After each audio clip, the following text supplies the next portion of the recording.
What it do, blood? Welcome to Thug Notes. Greetings, and welcome to Earthling Cinema.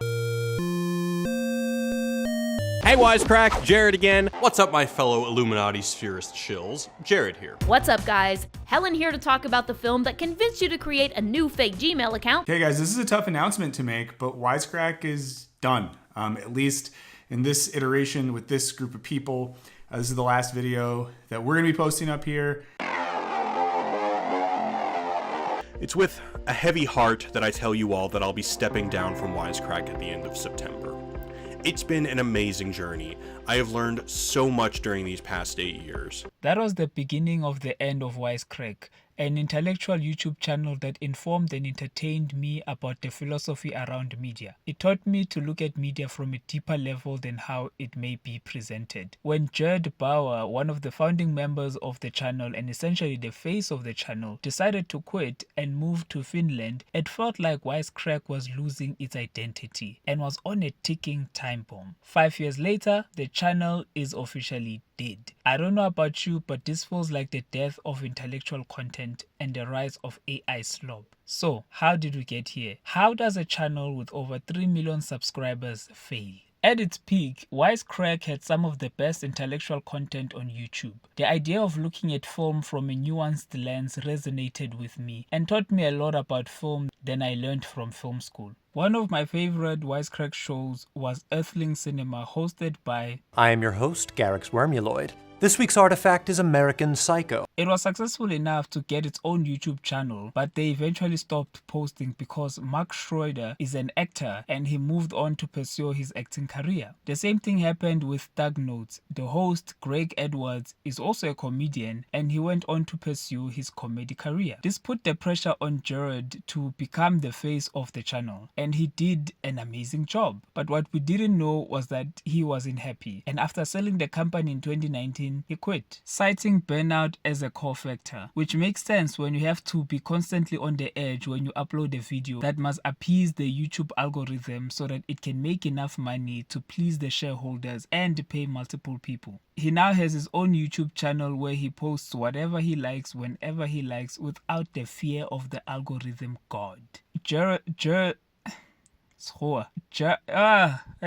Jared's exit was a huge blow to Wisecrack, and they have never really recovered from it. They tried to find a great replacement, but it was easier said than done. Helen did her best, and retrospectively speaking, I think she did a great job, but the ghost of Jared was still lingering in the air until she eventually left. Michael Burns then eventually took over and became the face of the channel, and the fans did not go easy on him, but he stuck it through until the end. Every day of my life being asked, A, where's Jared? And B, being told why I was not as good as Jared.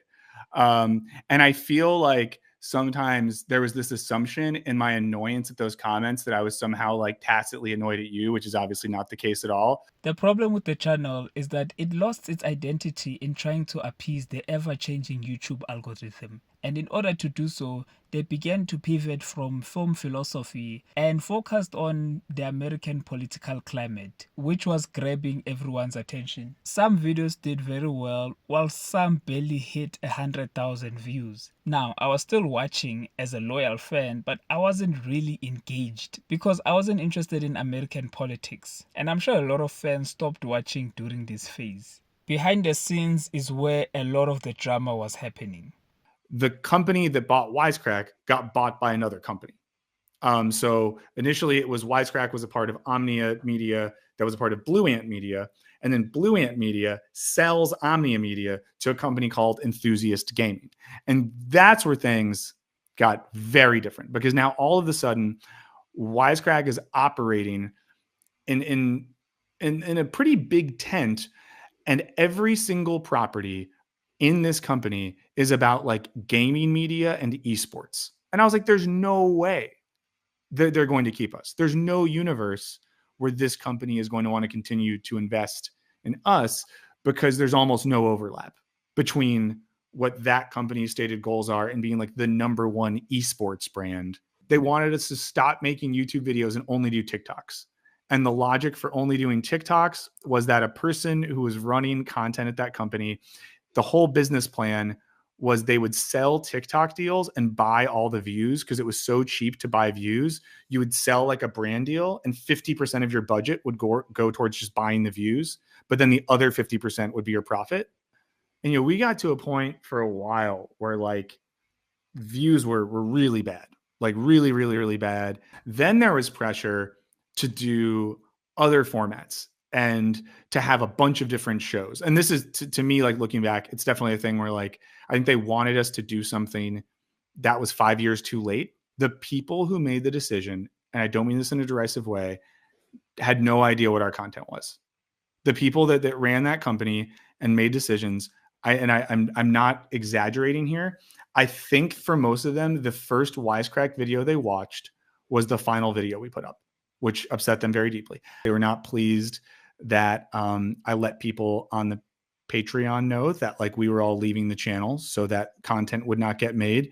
And the reason why, I'll only speak for myself, that I wanted to do that is like the audience, the channel like is the audience, the channel is the community.